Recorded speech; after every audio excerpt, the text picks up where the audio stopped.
Muy buenos días. Comenzamos con la clase del día de hoy, 12 de septiembre de 2020. Vamos a comenzar con el capítulo número 1, tema número 1. Hasta la anterior clase hemos hecho una pequeña introducción, ¿se acuerdan? Acerca del sílabo de la asignatura, los contenidos. Tenemos un pequeño problema con el audio, ¿no? Deme un segundito, vamos a arreglar.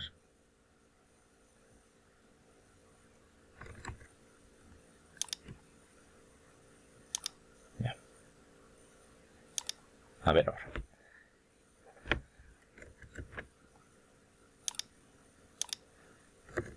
Muy bien. También el tema del MatCat, del Excel, decíamos que es importante. Hicimos una pequeña introducción para que pues, ustedes puedan un poquito acostumbrarse. En realidad cada clase práctica vamos a ir haciendo en planilla. Ya a mano, muy poquito más en planilla porque tenemos que acostumbrarnos a hacer planillas y utilizar software, ¿sí? El día de hoy es una clase teórica. Este tema 1 lo vamos a dividir en dos clases. La clase de hoy y la clase del lunes. En esta primera clase vamos a ver generalidades más teóricas. Y el día lunes algunas parte práctica en cuanto a ejercicios, sobre todo el tema de la cubicación y cálculo de propiedades mecánicas de la madera. Esta primera instancia vamos a revisar y vamos a ver que como objetivos de este tema tenemos, por ejemplo, conocer conceptos fundamentales de la madera estructural, o sea, a qué se refiere, definición de familias y especies maderables en Bolivia, esto muy vinculado a un tema, digamos, botánico, pero para entender que, por ejemplo, en Bolivia, eso vamos a ver más adelante, tenemos la suerte de contar con las especies maderables de las más resistentes que hay a nivel mundial, y eso vamos a explicar a detalle. Entonces tenemos un potencial muy grande ahí. Veremos también la identificación de ventajas y desventajas de la madera estructural, y vamos a reconocer los tipos de escuadrillas de la madera, sus características, sus diferencias y escuadrillas comerciales y escuadrillas reales. También, ya para la clase del lunes, veremos el tema de la cubicación y también una pequeña guía acerca de una clasificación visual acerca de defectos, porque la madera, como es un material natural, la madera cerrada, entonces uno tiene que ser capaz de poder reconocer deficiencias para poder en este caso adquirir o no este elemento. En otros países hay una clasificación mucho más estricta y cada pieza de madera tiene una certificación, o sea que ya la clasificación visual la hace en este caso alguien que certifica en este caso que la madera es competente para ser usada en una estructura. ¿Sí? Hay diferencias ahí. Muy bien, comencemos entonces con nuestra clase. Si se fijan, esta bella imagen que comparto con ustedes es una infraestructura completa hecha de madera digamos, desde el piso hasta la cubierta, ¿no? En este caso, si se fijan, inclusive, esto parece, diremos, un poquito abstracto.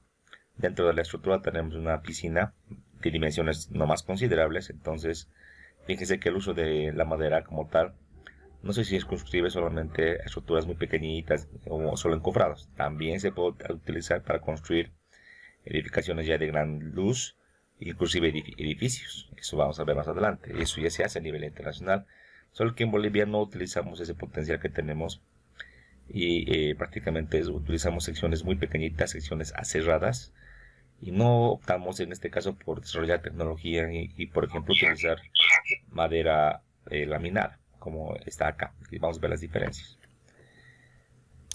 Muy bien. Asimismo en otros países, si se fijan, aparte de usar digamos la madera en estructuras grandes, importantes, también hay la ventaja de que se tienen compañías que ya fabrican, en este caso, inclusive, fíjense, entrepisos, ¿sí? Son pisos hechos, ¿no?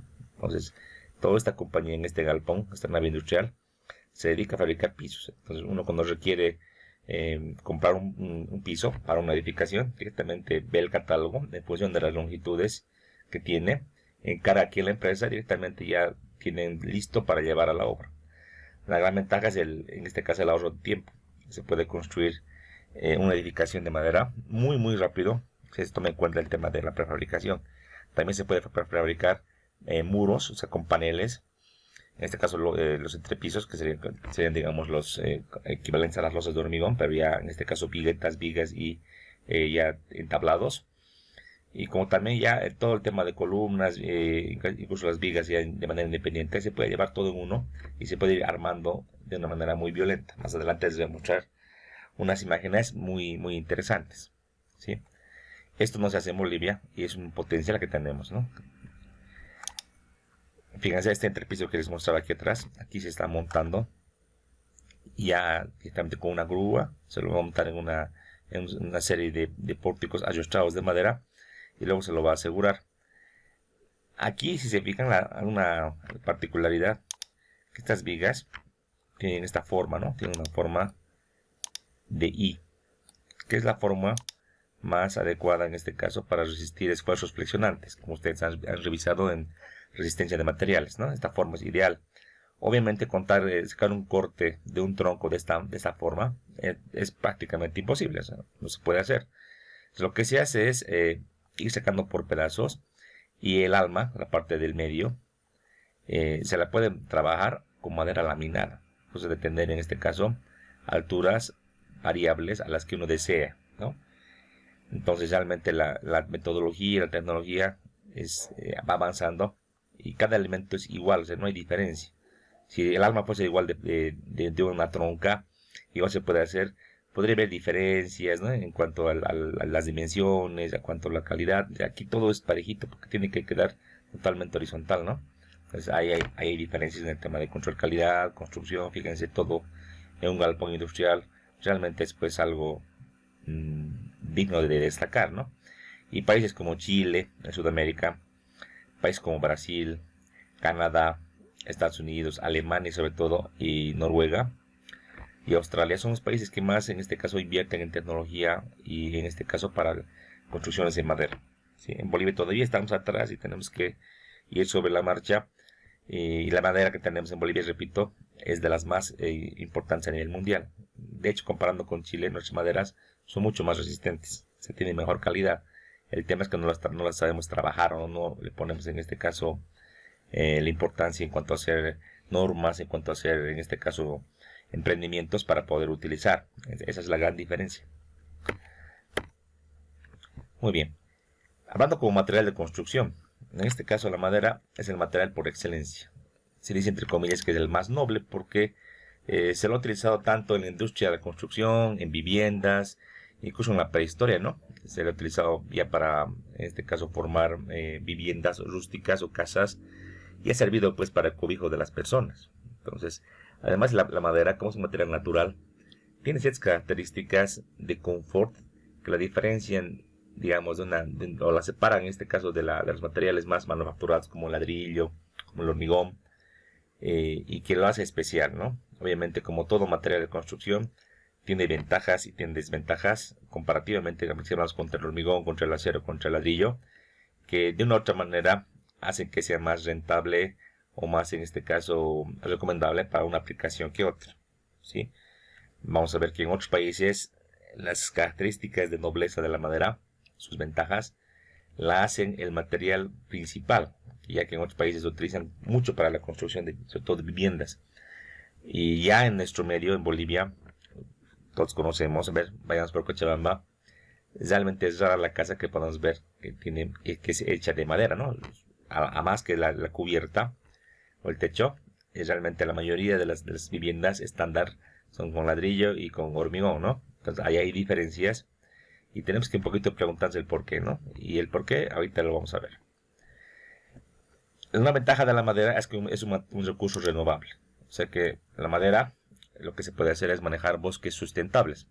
Se puede hacer una plantación en un cierto lugar, se puede aprovechar la madera y con el tiempo volver en este caso a renovar la madera. Obviamente los troncos, obviamente el tiempo en el cual se puede alcanzar una edad adulta para ya estar listos los árboles para poder cortarlos, tiene que ser largo, ¿no? Hablamos de 10, 15 años, hasta 20 años.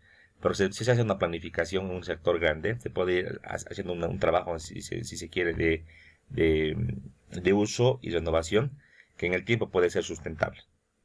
Eso es lo que se puede hacer. En este caso, no daña el medio ambiente. O sea, si se hace un manejo sustentable, como les decía, no solamente cortar y sacar, pues esencialmente, en teoría no se hace daño en el ambiente. Se puede en este caso tener un manejo muy bueno.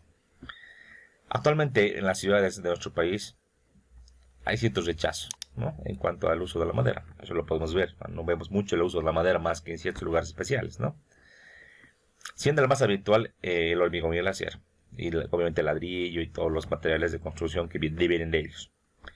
Usualmente este rechazo o desconocimiento es en gran medida porque piensan que no es durable. Dicen, bueno, yo me hago una casa con hormigón, con ladrillo, me va a durar 20, 30, 40 años. Entonces, si me hago de madera, es probable de que la madera, sobre todo ante el fuego, ante un cortocircuito, entre algún tema de que me genere en este caso fuego, se va a quemar y todo en mi casa va a arder y ya no va a servir. Entonces, no es bueno usar madera, directamente mejor es usar hormigón y acero. Así, a ojos cerrados, eso es lo que la gente piensa. Obviamente este criterio que manejan tiene asidero, pero no es tan así como se lo expresa. No es lo igual agarrar una pieza gruesa de madera que coger, por ejemplo, leña para poder prender una fogata o para poder prender una parrilla. Son cosas muy distintas. Eso lo vamos a ver a continuación. Otro tema es el costo. En cuanto al costo, efectivamente, sí, aquí hay diferencia. Realmente lo más barato es construir una casita, una vivienda con ladrillo. Y claro, con hormigón en ciertos lugares. Lo típico en Cochabamba, usualmente, es usar un sistema de muros de ladrillo en toda la edificación y usar algunos dinteles y vigas y también en este caso losa de hormigón, ¿no? Inclusive ni siquiera columnas se utiliza. Se usa un cemento corrido para todo lo que sería la fundación. Y en el techo sí, efectivamente se utiliza madera o también se puede utilizar acero. Es lo más típico y digamos que lo más económico, lo más barato. Claro que desde un punto de vista de confort, punto de vista, diremos, de la capacidad resistente sísmica, no es muy bueno, no es muy bueno, porque un muro de ladrillo, como se construye en Bolivia, no tiene características, digamos, resistentes, características digamos, de seguridad ante un sismo, no tiene unas características, porque realmente en Bolivia se construye de una manera muy rústica. Deberíamos necesariamente construir también con columnas de hormigón armado, y hacer un sistema en el cual el muro de ladrillo se encastre dentro de las columnas y de las vigas, cosa de que formen un panel totalmente rígido. Y ahí la metodología constructiva es un poco diferente, ¿no? Eso digamos, les digo porque seguramente que ustedes ya conocen, ya han visto una construcción en este caso, o van a construir a futuro una vivienda, una casa. Entonces, sería interesante que ustedes puedan averiguar de albañilería confinada, ese es el término correcto. De ahí, diremos, se construyen los muros hasta cierto nivel en una planta y se van a luego ejecutar las columnas, se vacía después y se va haciendo como una suerte de amarre, una interacción entre el ladrillo y los elementos de hormigón armado. A eso sí diríamos, funciona, trabaja muy bien, tiene ciertas características, requisitos en este caso para su construcción, para su diseño, que lo hacen particulares. Eso en Bolivia no se ve mucho, eso se ve bien en Perú, en Chile, que son países que manejan muy bien el tema sismo resistente. Pero como construimos actualmente, si bien es económico para un evento sísmico, hay que pensar, ¿será que está bien? La madera como tal tiene este problema, ¿no? O sea, realmente nuestra madera es tan buena, decíamos, tiene mucha calidad, que usualmente se la saca para exportación, se lo utiliza en mueblería y el remanente, diremos, se utiliza en encofrado, ¿no? Y los costos van variando, ¿no? O sea, se saca, diremos, del trópico de Cochabamba, por ejemplo, se saca de Santa Cruz, del Beni, va al aserradero y prácticamente también ellos ponen sus precios, ¿no? Y con todo esto, sale un costo bastante elevado comparado con el hormigón, comparado, por ejemplo, con el ladrillo. Entonces, ahorita actualmente, este costo, digamos, hace la diferencia, ¿no? Y realmente es algo que en otros países, si se fijan, hacen un análisis, es equivalente o es menor el costo de la madera. Entonces, ¿cuál es la diferencia? Que aquí, diremos, no hay alguien que regule la fabricación, en este caso la concepción de secciones de madera, es muy rústica todavía, no hay un uso más tecnológico, más en este caso grande, más de impacto, en el cual inclusive la parte, entre comillas, de desecho de la madera, lo que queda, en este caso los restos de la corteza, el acerrín, todo aquello se puede reutilizar, se puede hacer madera encolada, en este caso, y ciertas, en este caso, reusos que pueden, en este caso, aminorar el costo. Pero en Bolivia todavía tenemos esa diferencia, ¿sí? Y además de las escuadrillas disponibles. Cuando hablamos de escuadrillas disponibles, ya es bueno que veamos esto. ¿Qué es escuadrilla? Esto ya veíamos en la anterior clase, ¿no? Decíamos una sección transversal. Y déjenme abrir aquí un cuadrito. Una sección transversal, en este caso de madera, al hacer un corte, vas a poder ver en este caso los anillos de crecimiento. Solamente se puede ver así, ¿no? Va a depender mucho del tamaño del corte para ver más o menos anillos. En este caso tenemos una sección que tiene estas dimensiones. Tenemos una altura y tenemos una base. Típicamente, en lo particular, yo a la altura le pongo con la letra D, de deep, porque en la literatura anglosajona americana manejan así, además para poder, en este caso, igualar al tema de acero, porque en acero, haremos un perfil de acero, por ejemplo, una sección de esta forma, en forma de I, que tiene esta formita, que es la sección, digamos, de acero la más convencional, la más común. Tiene características igual geométricas, dimensiones según la norma que utilizamos, donde este ancho se le llama ancho del ala, donde este espesor se le llama espesor del ala, este ancho se llama ancho del alma, y a la altura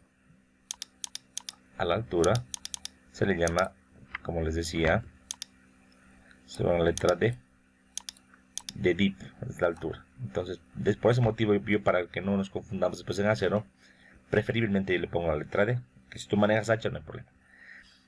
Esta, sea la de madera o la de acero, ambas son secciones transversales, ¿de acuerdo? Pero a la de la izquierda, por la terminología, por el uso, le vamos a llamar escuadrilla. Entonces, esto se llama escuadrilla. Con acento en la I. Ahorita estoy con mi teclado en inglés, se me hace complicado cambiar. Y esta de acá, con color azulito, le vamos a llamar perfil. Un perfil, ¿ya? Esa es la terminología que se maneja en acero y la que se maneja en madera, ya, para reconocer. Hasta hoy llama sección transversal también. Bueno, de manera general no hay problema. Pero cuando hablamos de madera, típicamente hablamos de escuadrilla. Ahora, en las escuadrillas tenemos dos tipos de escuadrillas.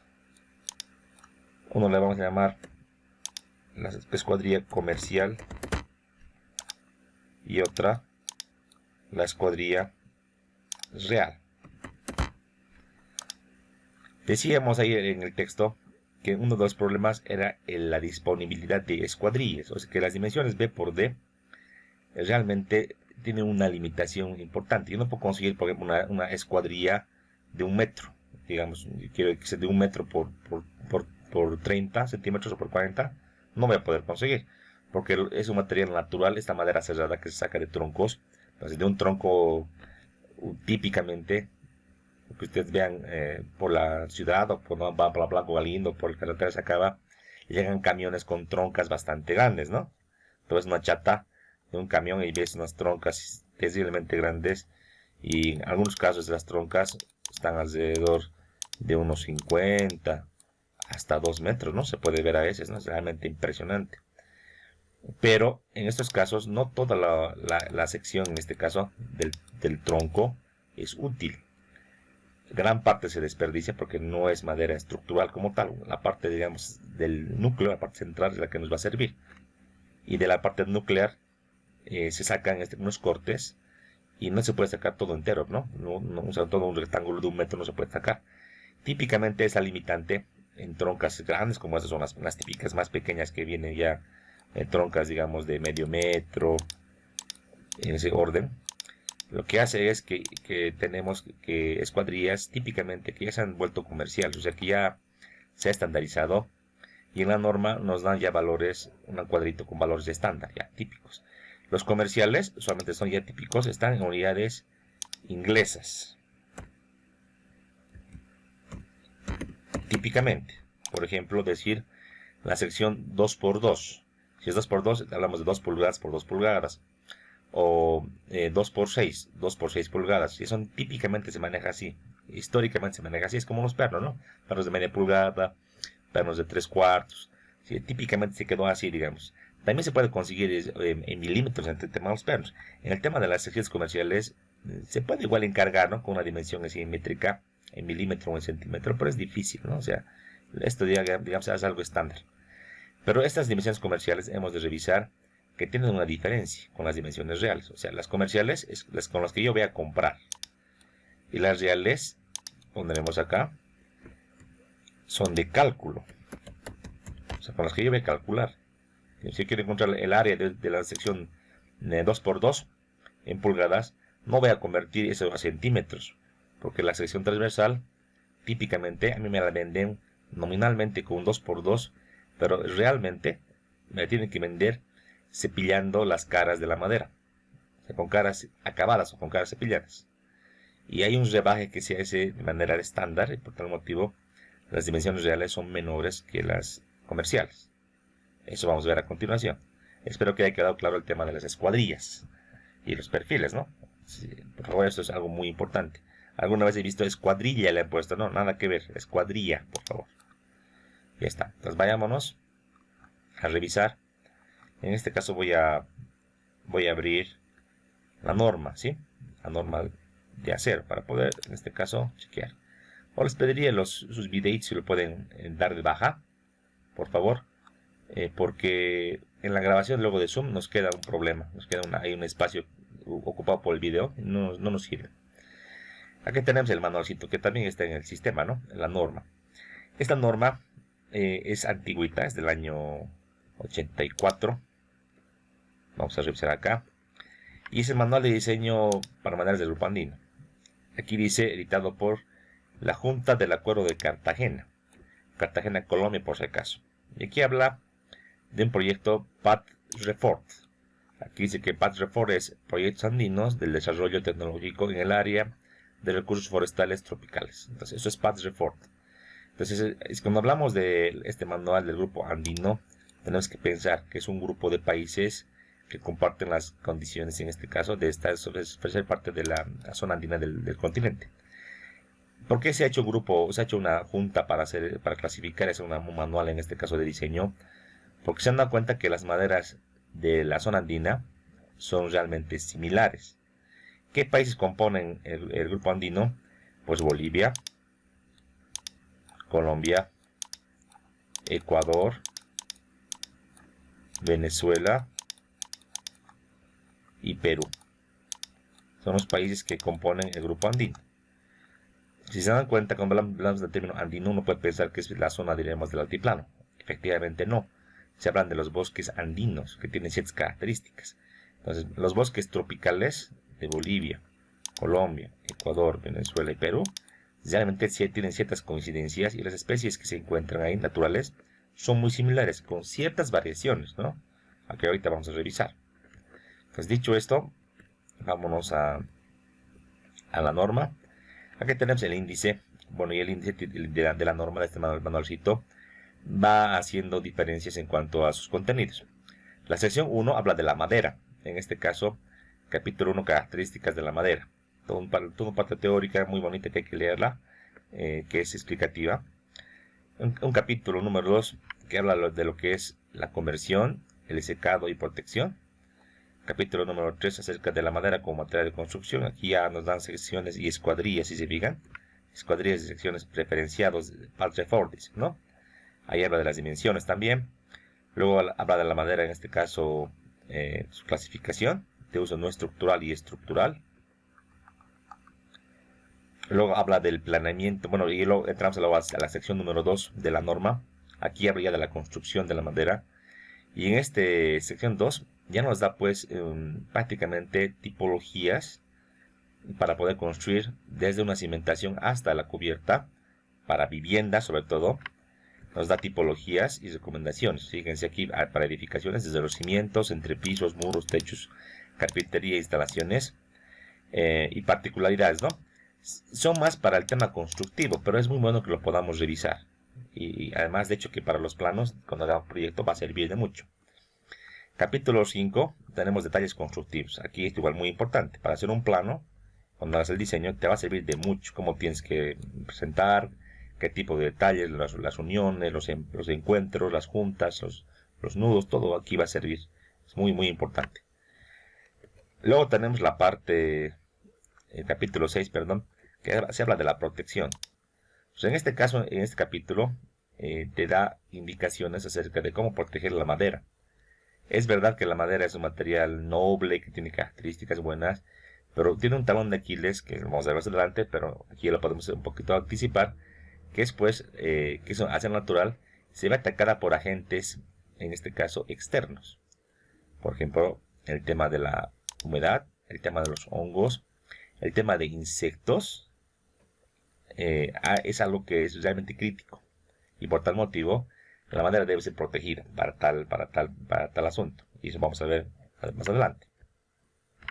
Luego tenemos ya el tema, la sección número 3, que es la sección que más hemos de revisar, la que más nos interesa. Es la sección en la cual vemos ya el diseño estructural como tal. O sea, aquí ya entramos en materia, hacemos los cálculos, aquí tenemos ecuaciones, recomendaciones. Si se fijan, para ya entrar en tema, primeramente nos dan recomendaciones y nos hablan un poquito de los ensayos que se han hecho y cómo se ha calibrado todo para encontrar parámetros resistentes para luego hacer los diseños. Eso nos va indicando. Aquí también habla de dimensiones reales y comerciales. También vuelve a repetir. Posteriormente ya entra en detalle por tipo de elemento. Entra primero con vigas, viguetas y tablados. No entra, por ejemplo, con tensores o con columnas, que es lo típico que se ve en acero, por ejemplo, es la metodología. Se ve tensores, se ve columnas, vigas, recién se ve en este caso elementos a flexo-compresión. Bueno, en este caso, en madera, comienza con vigas. En tradicional, todos los libros está así, porque la viga o la vigueta, digamos que es la aplicación más importante, la más común en madera. Por tal motivo es la que se ve primero. Luego y aquí dentro de este capítulo, si se fijan, y es común en todos, tenemos la primera parte, que son las especificaciones, que aquí le llaman recomendaciones. Aquí tenemos todas las ecuaciones y las tablas para poder hacer los diseños. Luego de la parte 1, que es más, digamos, especificación, viene casado con los comentarios. Como toda norma, tiene comentarios, o sea que te va a ir indicando o explicando más en detalle acerca de por qué alguna fórmula trabaja de una manera o de otra, y algunos detalles en este caso en cuanto al diseño. Te va a decir, por ejemplo, se aconseja seguir este procedimiento y te va a dar un detalle ahí de procedimiento recomendado para poder hacer el diseño. Entonces es importante que uno vaya viendo tanto la especificación como también la recomendación. Esto mismo está así en el tema de acero. Cuando veamos acero vamos a ver que también hay recomendaciones. En hormigón también hay, ¿no? O sea que es algo que viene siempre así de la mano, y para conocer bien el comportamiento y cómo hacer, es importante ver los comentarios, leer y entender. Y una parte número 3, que son las ayudas. O sea, de cada capítulo vamos a encontrar ayudas. Las ayudas son unas tablas, cuadros y gráficas que te van a coadyuvar en el diseño. Es decir, yo tengo ecuaciones, por ejemplo, que las puedo meter en MATCAD, las puedo calcular, pero para poder hacer un diseño tendré que ir probando manualmente, haciendo una iteración manual, y para encontrar una sección, una escuadrilla que cumpla, por ejemplo, para una viga. Para no tardar mucho, si se quiere, mandando manos de unas gráficas con las cuales tú puedes entrar y hacer un prediseño mucho más rápido. Y directamente con la escuadrilla y contradato puedes ya verificar con las ecuaciones, y es algo más directo, es un método más rápido. Si quieres lo utilizas, si quieres no lo utilizas. Típicamente ya con la tecnología, actualmente hay gente que se programa en MATCAD o en Excel y le pone un pequeño módulo de programación, y ya la planilla misma va buscando y va iterando de manera más rápida. Pero nunca esto va a ser, digamos, nunca va a ser esto que las ayudas manuales, las tablas gráficas, pierdan su utilidad. Es realmente algo muy útil, muy práctico, y vale la pena aprender. Así digamos que cada capítulo de la parte de diseño se divide. Son 3 contenidos muy similares. Luego vamos, si se fijan, con algunos ejemplos. O sea, ya nos dan ejemplos. O sea, que nos dan la teoría, perdón, especificación, las recomendaciones, ayudas y ejemplos. O sea, realmente es bien completito. Luego viene el tema de columnas, la misma estructura, recomendaciones, comentarios, ayudas y ejemplos. Muros de corte, el tema de armaduras ligeras, o sea, cerchas de techo, las uniones o conexiones, típicamente en madera se habla de uniones y típicamente en acero se llama conexiones. Eso vimos en la anterior clase, ¿se acuerdan? Al explicarles. Es lo mismo, aquí uniones, como en la gran variedad de uniones, para cada tipo de unión, sus recomendaciones, sus comentarios y sus ejemplos. Y ya por último, casi por acabar la norma, tenemos la sección, en este caso, de información de referencia. Aquí tenemos tablas de uso general, tablas ya para usar en el diseño, tablas directas, para no buscar ya en los capítulos. Por ejemplo, quiero conocer todas las escuadrillas que se pueden utilizar, en este caso en secciones aserradas. Aquí tengo ya, y con algunos parámetros importantes como áreas, inercias, módulos, inclusive el peso por metro lineal. Interesante las tablas, de mucha ayuda. Parámetros en este caso de módulos de elasticidad y esfuerzos también están aquí, ya de manera resumida, uno solo diremos. Son como ayudas más resumidas, más directas, que valdría la pena que se impriman para que manejen de manera independiente, ¿sí? Eso es. Y también algunas propiedades de materiales, pesos de materiales, que aquí es un poquito ya con el tema de, digamos, de la modernidad, aquí ya varía un poco, ¿no? Pero te da cierta idea y te da cierto criterio para que te puedas verificar tus cargas, en este caso por peso propio. Luego tenemos, por ejemplo, el cálculo de las cargas de viento. Aquí, asterisco, se puede utilizar, es algo antiguo, se puede utilizar para un prediseño. Pero ya para hacer un diseño más correcto, hay que ya ver metodologías más modernas. También lo vamos a revisar para tener una idea, no hay ningún problema con algún ejemplo también, ¿no? Y por último, el capítulo 14 nos dan ya para los planos, los tipos de planos, sus dimensiones estándar, las notas generales, las simbologías del cajetín, todo eso nos dan acá. ¿Y qué tipo de planos tienen que entrar en una vivienda? Eso igual va a servir de mucho. Y por último, el capítulo 15, que es un glosario y terminología. Como es un texto para 5 países, por ejemplo, decir qué les parece listón, o decir viga, o decir, por ejemplo, cuña, de país a país hay variación. Entonces, por ejemplo, vamos a ver que en algún país hay un término que parece extraño, pero ahí tiene su definición para poder entender a qué se refiere, ¿sí? Eso es importante. Y lo último, las referencias bibliográficas, de dónde se ha sacado esa norma, sus libros, digamos, bases, las investigaciones sobre las cuales se ha basado. Eso es, ¿no? El contenido total de la norma. En el tema de escuadrillas, entonces, vamos a ir en principio. Comencemos por esta parte inicial de las escuadrillas, bien que ya estamos acá. Y estábamos en la parte 3, ¿no? Aquí está, en la parte 3, dice en la página 3.2. Aquí lamentablemente la numeración no es de corrido, ¿no? Va el del 2, o sea, va el del 2 aumentando, debo saltar 3.2, así. Entonces la numeración aquí se complica. Y hay que ir viendo, ¿no? Es un tema que un poquito nos complica, pero bueno, ni modo, hay que nomás seguir adelante. Hasta encontrar 3.2, aquí atrás debe estar. Aquí está. Entonces aquí tenemos en la tabla 3.1 las escuadrillas, pero para entender ya, aquí dice preferenciales. Son comerciales, pero preferenciales. ¿Qué es preferencial? Que son las escuadrillas las que tú debes utilizar en tus diseños. Hay también otras, pero las principales son estas, las que te aconsejan el manual. Entonces, aquí tenemos dimensiones en centímetros. Por ejemplo, 4 por 4 centímetros. Y tiene un uso, dice. Dice, por ejemplo, aquí, pie derecho. A la palabra pie derecho, uy, medio que complica, ¿no? O sea, ¿qué es un pie derecho? Es lo que comúnmente podemos conocer como un listón, por ejemplo. En nuestro país, un listón, un pie derecho. Un elemento que puedes trabajar muy bien, atracción y compresión. Un elemento, por ejemplo, para usar como parte de un sistema de techo. Un elemento de sección cuadrada, en este caso. También puede haber, en este caso, sección rectangular. pero de dimensiones pequeñitas, ¿no? Son los pies derechos. Si quieren ver la definición de pie derecho, también podemos ver adelante en el glosario. Y así de 4x4, la dimensión más grande, si se fijan, tenemos la de 14x29, para una viga. Entonces, típicamente la dimensión preferencial más grande es de 29 centímetros. No es algo muy grande, ¿no? Conseguir, digamos, 35 centímetros, 40, 50, según este manual no es posible, no es preferencial. De que tú puedes ir a un aserradero y hacer cortar a pedido, ¿no?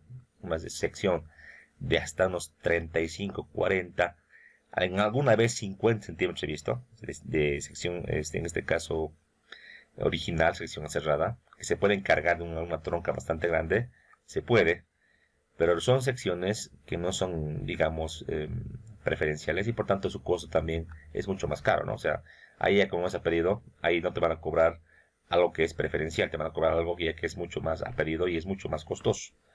Además que ciertas consideraciones ahí, por ejemplo, digamos que yo quiero una viga con mucha inercia, ya quiero 14 por 29, ya quiero 14 por 50. Entonces voy a comparar, aquí tengo el 14 por 50 y según la norma para una viga, lo preferencial sería 14 por 29, más o menos así. Ahí, ¿no? 14 por 29. Entonces, entre uno y otro escuadrilla hay pues, diferencias. No tengo que encasillar solamente de decir, mira, la inercia, digamos, de la escuadrilla 2, es la 2, ¿no? Es la 1, es mayor que de la 1. Por tal motivo, voy a diseñar esto como una viga. Va a aguantar mucho más el tema de la flexión, el tema de la deformación. Está mucho mejor. No es solamente esto. También hay que ver mucho el tema, por ejemplo, del que, por ejemplo, esta altura es demasiado grande comparado con su ancho. Y va a generar algún problema ahí de estabilidad. Entonces, no nos tenemos que encasillar. Todo lo que han visto en resistencia de materiales va a servir. Tienen teoría, tienen esa base, va a servir. Pero hay muchas cosas que ya al ponerlos en práctica, en la vida real, si tomamos dimensiones aleatorias, pueden generar problemas, incluso colapsos. Entonces, hay que investigar todos los posibles modos de falla, en este caso por la gran diferencia que hay de la altura contra la base. O sea, esa gran diferencia, esa gran relación altura-base, puede generar problemas de esbeltez o obligarte a hacer, en este caso, a colocar elementos que impidan esta inestabilidad y elementos que pueden encarecer incluso el uso de esta sección. Pueden encarecer y preferiblemente usaríamos secciones más pequeñitas y con más apoyos, ¿no? para cortar la luz. Ahí uno tiene que ir viendo, entonces lo típico que te aconseja la norma es esto. Repito, ahora si tú quieres utilizar otra sección más grande o una intermedia aquí, se puede hacer, pero típicamente es más costoso. ¿Ya? Aquí tenemos las divisiones reales. Las comerciales están aquí. Y tenemos un equivalente. Fíjense. Estas son las equivalencias. Si yo compro el 2x2, me entregan 4x4 centímetros. Y aquí no hay criterio, ¿no? O sea, 2 pulgadas por 2.5, multiplico debe ser 5, ¿no? En este caso es 4. Entonces, ¿me están robando un centímetro a cada lado? No. Es por el rebaje, es porque las caras deben cepillarse. Entonces, yo compro 2 por 2 pulgadas y me entregan 4 por 4. Eso es lo normal, lo correcto. Entonces, para cada sección, fíjense, un poquito va variando. Aquí el rebaje era 1 centímetro. Aquí en 2 por 3, fíjense, el lado de 3 sale 6.5. 6.5. Entonces, por ejemplo, para hacer el ejercicio, agarramos la calculadora. Multiplicamos 3 por 2.54, que debe ser 2.54 una pulgada, ¿no? Debería ser 7.62. Entonces 7.62 menos 6.5. Menos 6.5. ¿Cuánto es rebaje? El rebaje es 1.12 centímetros, ¿no? O sea, va variando de acuerdo a la dimensión. Cojamos otra, para un poquito más grande. A ver, ¿qué les parece esta de 10? 4 por 10 es 9 por 24. El lado de 9, primeramente 9. 4 pulgadas. 4 por 2.54. Y 10 por 2.54. Debería ser 10 por 25. Y me entregan en este caso 9 por 19, perdón, 9 por 24. Fíjense la diferencia. De 10,16 a 9, le bajamos en este caso 1.16. De 25.4 a 24, 1.4. Entonces va variando de dimensión en dimensión. Lo mejor es ver la tabla y con la tabla darse cuenta, ¿no? Es lo mejor. Entonces, para los cálculos, yo utilizaré esta sección transversal. Ejemplo, quiero encontrar el área para cálculo de compresión, digamos, de la sección 3×4. De esta hasta acá, la 3×4. Multiplicar en este caso de la 3×4, 6.5 por 9. Es la sección. Si yo agarro y le multiplico 3×4 y le convierto en este caso en el MATLAB, por ejemplo, a centímetros, estoy mal, ¿no? Ahí me va a dar un valor ideal. Esto hay que entenderlo así.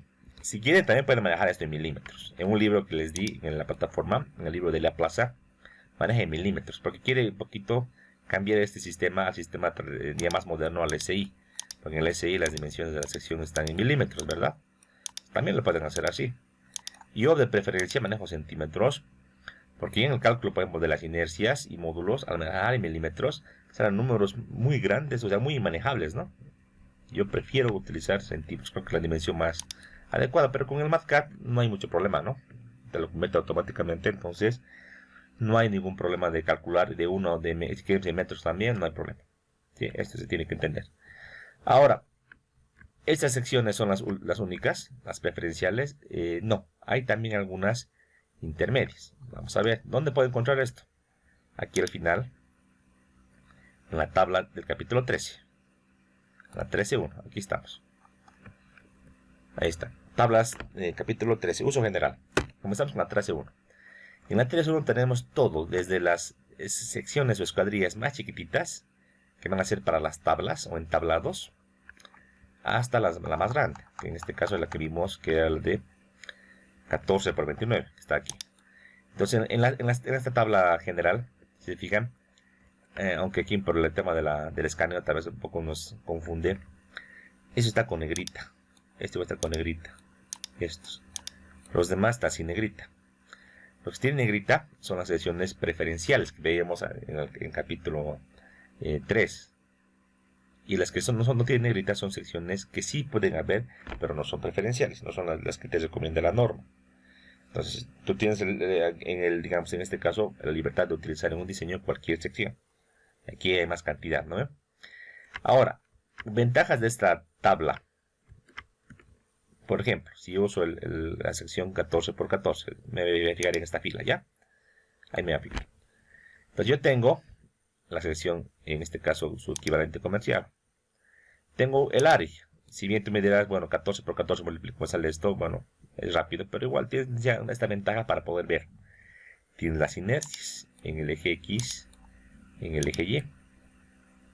La inercia de una sección rectangular no es difícil, ¿verdad? No es nada difícil, pero ya a tenerlo en tabla te ayuda. Es algo muy bueno. Este valor de Z de la tabla, ese es el módulo resistente o módulo elástico. Z, si se acuerdan, bueno, en este caso con esta nomenclatura, es no más que decir la inercia entre una distancia C. Eso es el módulo resistente. Si hablo del eje X, uso la inercia del eje X. Si aquí, típicamente los ejes de una sección, es una escuadrilla, para la norma, tienen un eje X y un eje Y. Los voy a dibujar. Con color rosado. El eje Y es el eje vertical, el eje X el eje horizontal. Van a disculpar que no está justo en el centro. Entonces se maneja así, ¿ya? Si tú has manejado en resistencia de materiales el eje Z y el eje y el eje X es el eje longitudinal, bueno, que es lo mismo, ¿no? La cosa es ubicarse nomás. Si tú quieres manejarle como Z, maneja como Z, solamente que tienes que cambiarle aquí en el cuadrito que es Z, ¿no? Es lo único. Ahora, la distancia hacia donde, cómo se mide, es la distancia a la fibra extrema, ¿se acuerdan? Entonces del eje, esto sería C o abajo, porque hablamos de una sección totalmente simétrica, ¿no? Entonces eso es C. Si hablamos en el Z en el eje Y, sería la distancia de este eje a este borde o este borde. Aquí le puedo llamar, si quieres, CX aquí, aquí CY, solamente por nomenclatura, ¿no?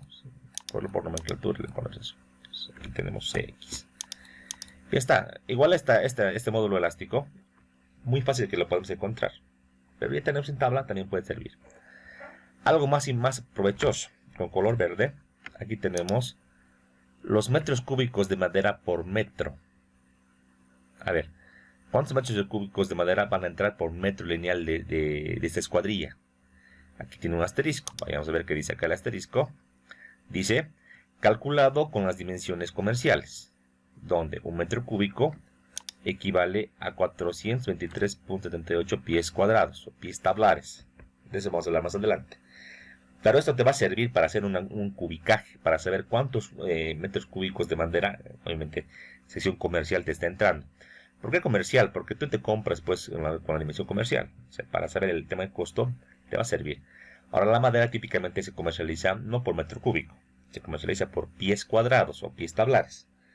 Entonces, esto es igual, es un tema que yo les digo que es tradicional, como que antes todo se manejaba en unidades inglesas. Y también el tema de la comercialización se ha quedado así, o sea, que se compra por pies cuadrados. Hay que hacer una conversión de lo que es metro a pie cuadrado, ¿ya? En este caso, la norma habla de pie tablar. En Bolivia hablamos de pie cuadrado, o sea, pie cuadrado, ¿no? Así. Pero el pie cuadrado tablar es exactamente lo mismo, o sea, quiere decir lo mismo. Es una sección transversal, ya poco me anticipo, que tiene un pie por un pie de dimensión en planta y tiene un espesor de 1 pulgada. Ese es un pie cuadrado. Y tienes 1 pulgada y tienes un pie por un pie en planta. Eso es equivaler a estos metros cúbicos en cuántos pies tablares equivale para poder comprar. Eso vamos a hacer con ejercicio el día lunes, no se preocupen. Por último, y no menos importante, aquí tenemos con color amarillo, me disculpa que esté encima, el peso por metro. 2 asteriscos. Aquí vemos esta parte y que dice, calculado usando las dimensiones reales, obviamente. Yo quiero saber cuánto pesa para el tema estructural, ¿no? Para poder hacer un cálculo. En este caso dice, peso específico 1.1 para el grupo A, 1.0 para el grupo B y 0.90 para el grupo C. Ahorita vamos a ver qué son los grupos y por qué aquí me aclara 1.1, 1 y 0.9. No debería manejar un gamma nomás, un gamma de la madera. Les doy un ejemplo. El hormigón, por ejemplo, su peso específico para los cálculos manejamos todos 2.400 kilogramos fuerza por metro cúbico. O si quieres 2.4 toneladas por metro cúbico. En el acero manejamos un valor de 7.850 kilogramos fuerza por metro cúbico. Y en la madera, ¿será que es así? ¿Será que puedo coger un valor único? Y aquí en la tabla te dice, mira, no, porque tienes grupo A, B y C. Ya, pero para el grupo A, B y C, ¿habrá un gamma, digamos, único? ¿O será que varía? Eso vamos a ver a continuación. Pero yo les digo que el peso específico y la densidad de la madera van variando en función del contenido de humedad. Eso vamos a ir viendo a continuación. Pero ya, para que vean, en la norma para los cálculos ya nos define ya un peso específico. Seguramente que es peso específico de 1.1, 1 y 0.9. Yo no lo puedo cambiar, que está definido ya en la norma para que yo lo calcule así. Ahora vamos a ver eso. Esto es importante porque ya aquí, por ejemplo, yo una escuadrilla, por ejemplo, de viga que parece 14 por 29. Yo sé que si uso madera del grupo A, me pesa 44.66, casi 45 kilogramos por metro lineal. O si es grupo C, 36.54. Esto va a servir para que yo en el cálculo de la viga a flexión le incremente el peso propio de la madera. Va a servir para un cálculo, ¿no? O sea, está muy bien esto. De que yo lo puedo hacer el cálculo de manera manual y luego colocar también. Pero, repito, las tablas nunca van a perder su utilidad. O sea, es algo práctico que te va a servir. Yo les animo a que las tablas del capítulo 13 se las puedan imprimir. No son muchas. Vamos a ver ahorita. Comienza acá y acaba justamente lo del tema del viento. Ahí acá, ¿ya? No es nada.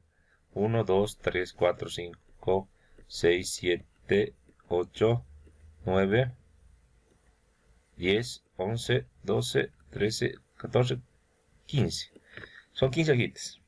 Y vale la pena que se impriman porque para un examen y para cuando trabajen les va a servir de mucho, cosas prácticas. Ahora, hay gente si quieren hacer eso, que esa tabla 13.1 se la ha copiado en el Excel. Se ha copiado, digamos, las dimensiones de acá. Y todo puesto con fórmula y encontrar todo esto. También, si quieren hacer un diseño automatizado en sus planillas, pueden tener todo esto en Excel. Y al hacer el diseño pueden ir a hacer usar un comando de buscar. Y ya automáticamente tener en tu planilla o en Excel o en AutoCAD este vínculo. Tú puedes elegir en el Excel con una pestañita el tipo de escuadrilla. Tú despliegas acá, eliges, diremos, yo quiero este 2x2 y ya automáticamente te copian todas sus características. También podría ser así, ¿no? No es algo que es obligado, pero te ayuda esto a hacerlo más rápido. Ya está. Entonces, esta parte de escuadrillas creo que ya hemos entendido, ¿no? Son limitadas, son limitadas. Repito, esta es madera cerrada, o sea, madera original que se corta de un tronco. Hay también madera laminada, que es otra tecnología y que lamentablemente esta norma del año 84 no tiene, no hay. Pero eso a nivel mundial ya las normativas, por ejemplo, norteamericanas, normativas chilenas, alemanas, ya hay un capítulo específico para madera laminada. Sigamos con nuestro avance. Entonces, vimos que las escuadrillas disponibles es una limitante. Aunque la madera en un principio en nuestra ciudad es un elemento de construcción más caro que el hormigón, ofrece un tipo de diseño, una estética y una calidez que no ofrecen otros materiales. Eso de la calidez yo les digo hasta por experiencia. Yo donde vivía antes, vivía en una casa donde teníamos, por ejemplo, todos los pisos eran de madera. Eran con machimbre y una parte era en este caso con parquet. Ahora vivo en una casa donde tengo piso, digamos, de cerámica o piso de porcelanato. Una gran diferencia es, no solamente cuando caminas, ¿no? O sea, el ambiente mismo, digamos que la madera va regulando. Cuando hace mucho frío, se pone un poquito más tibia, el ambiente se pone más tibio. Y cuando hace calor, lo pone más fresco. O sea, que es un material realmente noble. Imagínense si tuvieses vos las paredes, los muros, todo, las columnas, todo de madera, seguramente que sería mucho mejor. Eso es algo que se valora, sobre todo en países donde los cambios de clima son muy bruscos, como en Estados Unidos, por ejemplo. En época de invierno, en época de verano, entonces la madera produce en este caso esa calidez que no tienen otros materiales. En cuanto a la durabilidad, hablamos en este caso que realmente uno piensa y dice, bueno, la madera puede que no nos dure los 50 años que nos dura el ladrillo o el hormigón. Sin embargo, la durabilidad no es culpa de la madera. En realidad, cualquier material de construcción, si tú no lo cuidas, no va a durar. O sea, hay que hacer un mantenimiento. Y efectivamente la madera como tal también requiere un tratamiento y un pequeño, en este caso, mantenimiento. Entonces no es culpa de la madera. Si tú haces un tratamiento, diremos, contra hongos, contra humedad y contra insectos, igual la madera puede durar mucho tiempo. Cuando hablamos del comportamiento ante el fuego, y aquí es donde queríamos aterrizar justamente, todos tenemos en la cabeza de que la madera arde, ¿verdad? Sin embargo, en este caso la madera también se la puede tratar, se la puede proteger con ciertos compuestos, que pueden mejorar en este caso su comportamiento, inclusive mejor que las estructuras de acero. Debido a que principalmente la madera tiene una característica, una propiedad importantísima, que es su baja conductividad térmica. Esto hace que la temperatura exterior no llegue rápidamente al interior, o sea que tarde más tiempo. Esto, por ejemplo, en el acero no ocurre. En el acero, al un incendio, rápidamente el acero llega a una temperatura ya en la cual comienza a perder sus características, empieza a fluir. Inmediatamente el acero es un buen transmisor de la temperatura y hace que los demás elementos, inclusive ya llegando al núcleo mismo del material, ya pierdan sus características y llegue a fallar. Mientras que en la madera, esta característica hace que solamente el exterior se queme o arda, pero el interior se mantenga protegido. O sea, eso, pero obviamente en un tiempo determinado. O sea, te da más horas en la madera, más tiempo para que pueda soportar en este caso el fuego o un incendio, que en caso del acero. Esto gráficamente les voy a mostrar cómo se veía, y eso quisiera mostrarles un poco adelantando. Aquí en la parte final lo tengo, y es esta partecita. Esto es. Fíjense, esto luego de un incendio, ¿no ven? Fíjense cómo ha quedado, digamos, solamente la parte como el recubrimiento ha ardido, pero la parte central sigue perfectamente bien. No es lo mismo comparar una sección gruesa con leña. No es lo mismo. Esto sí va a arder y todo se va a consumir. Por una sección gruesa, como esta, no. Arde, pero solo la parte superficial. Si el incendio es controlado ya, digamos, por los bomberos, esto ocurre. Todavía queda en pie la estructura. Y al hacer un cortecito queda esto, pues queda de que solamente es el perímetro nomás. Puede que el resto, el tema, digamos, de las secciones chiquititas, el tema de los elementos, digamos, adicionales de la estructura hayan ardido, pero ya la parte de estructura todavía sigue funcionando. Es algo que se ve en la realidad, es algo que es una característica del material, ¿sí? Y hay que tomar en cuenta eso, como una ventaja, ¿no?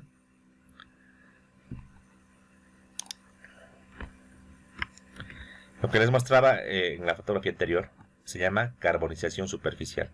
O sea que solamente lo de afuera se va a ir quemando y eso de una cierta manera retrasa la combustión total del tronco, de la madera.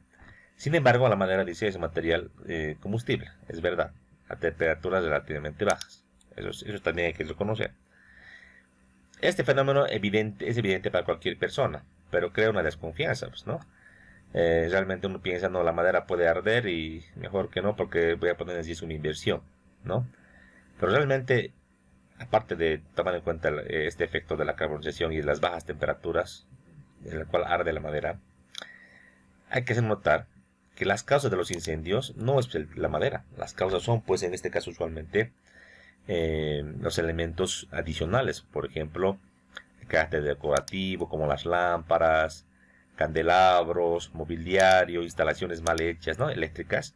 Eso genera los incendios. O sea que no, tampoco le puedes achacar a la madera que se comporte mal o que pueda quemarse, ¿no? Entonces, realmente, si tú quieres tener una buena construcción, sea la que sea, no importa que sea de ladrillo o de madera, lo que tú tienes que hacer es una buena ejecución en cuanto sobre todo a las instalaciones eléctricas, ¿no? O sea, no descuidar, en este caso, que se haga una buena ejecución con una mano de obra que conozca y además con materiales certificados. No vas a comprar, por ejemplo, cables chinos para poder hacer tu casa. De seguro que en un tiempo puede generar un cortocircuito y puede arder, ¿no?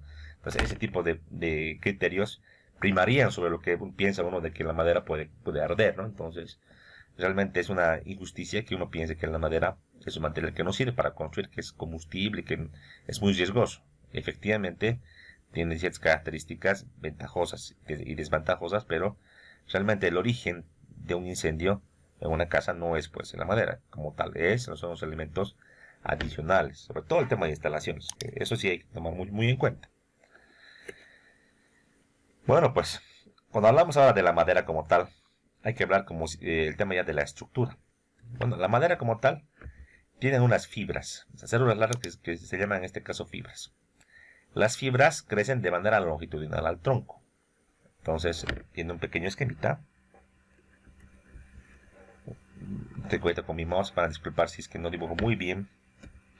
Pues, tenemos un tronco de un árbol, digamos así lo vamos a esquematizar. Tenemos las raíces. Aquí tenemos la copa del árbol. Y el tronco como tal, si se fijan, ante fuerzas verticales, debido al peso mismo de la estructura, del tronco, ante el viento, ante la nieve, ante todo lo que pueda ocurrir en el sector, el tronco tiene que soportar todas esas fuerzas, ¿no? Entonces realmente el tronco tiene pues una capacidad innata. El tronco como tal tiene unas fibras, y las fibras de la madera son paralelas al eje del tronco. Entonces, con color rojo voy a tratar de dibujar. Las fibras tienen esta dirección, ¿no? Dirección longitudinal al tronco. Estas fibras le dan la característica resistente al tronco, le dan su capacidad, su rigidez.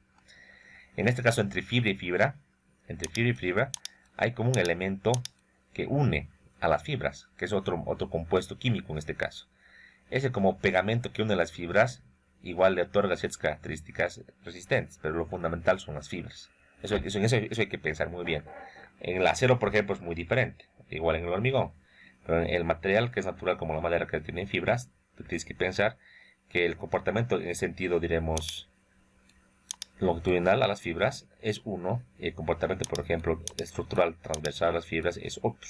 Entonces eso tienes que tomar en cuenta en cuanto a la resistencia, por ejemplo, que vamos a ver, o a las características de elasticidad, por ejemplo. Eso es importante darse cuenta.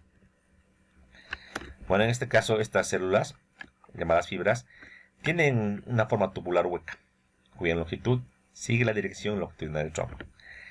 Esta propiedad proporciona a las piezas cortadas una característica que se conoce como beta. La palabra fibra también se le puede conocer como grano o beta, son sinónimos, ¿sí? Esta beta o fibra en la sección transversal suministra una referencia, dice, para observar las diferentes acciones estructurales relacionadas con la fibra. Es decir, si son paralelas a la fibra o la beta, perpendiculares a la fibra o la beta, u oblicuas a la misma. A ver, vamos a ver una grafiquita. Aquí antes de colocar aquí. Aquí se ven las fibras, fíjense, estas son las fibras, viéndolo de manera macroscópica. Esto es de maderas latifoliadas y esto de maderas coníferas. Esto va a explicar un poquito después. Quiero mostrarles el tema de esta vista. Aquí tenemos la dirección de las fibras. En este caso, la beta o las fibras es lo que está aquí con color amarillo. Es grano, beta o fibra, son sinónimos, ¿sí? Tiene sentido. Entonces, típicamente, los cortes que se hacen de las secciones que les he mostrado, de las escuadrillas, se hacen en sentido longitudinal. ¿Se entiende? A ver, aquí tenemos un tronco. Este tronco, típicamente de una tronca, digamos, usual, hablemos, diremos, de unos 50, 60 centímetros, digamos 60 centímetros. ¿Ya? Para sacar una viga, digamos de 2 metros, jamás yo cortaría pues la viga en el sentido. Debo cortar siempre el sentido largo del tronco, para obtener en este caso longitudes para hacer elementos. Una viga de 1 metro, por ejemplo, no va a servir. Y es más, en este ancho, en este diámetro no voy a poder conseguir, ¿no? O sea, realmente no puede ser en cortarlo en el sentido, sino se corta siempre de manera longitudinal. Ahí está, por ese motivo, los elementos se cortan en este sentido de la longitud del crecimiento del tronco. Esto que está aquí en esquema, aquí se puede ver en esta sección. Fíjense, está lo mismo, ¿no? Aquí están las fibras, están en el sentido.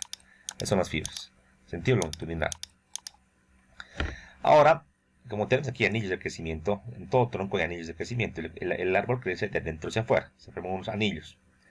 Al hacer un corte, te va a quedar así, ¿no? Te vas a poder fijarte los anillos. Obviamente, en función al espesor y este ancho, o la base y la altura si quieres, vas a ver más o menos anillos. Además que también depende del tronco y el tipo de madera. Los anillos pueden ser más gruesos o más delgados. Los anillos pueden ser más oscuros o más claros. Eso también depende mucho de si el árbol creció en época de primavera o en época de invierno. Son características, digamos, de la misma madera.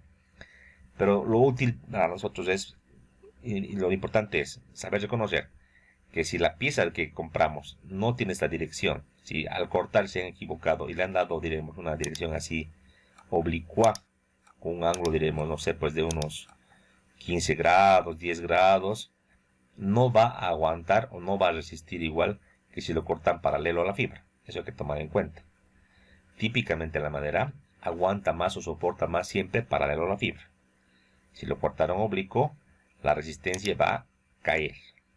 Eso hay que tomar muy en cuenta. O sea, tú como comprador tienes que darte cuenta.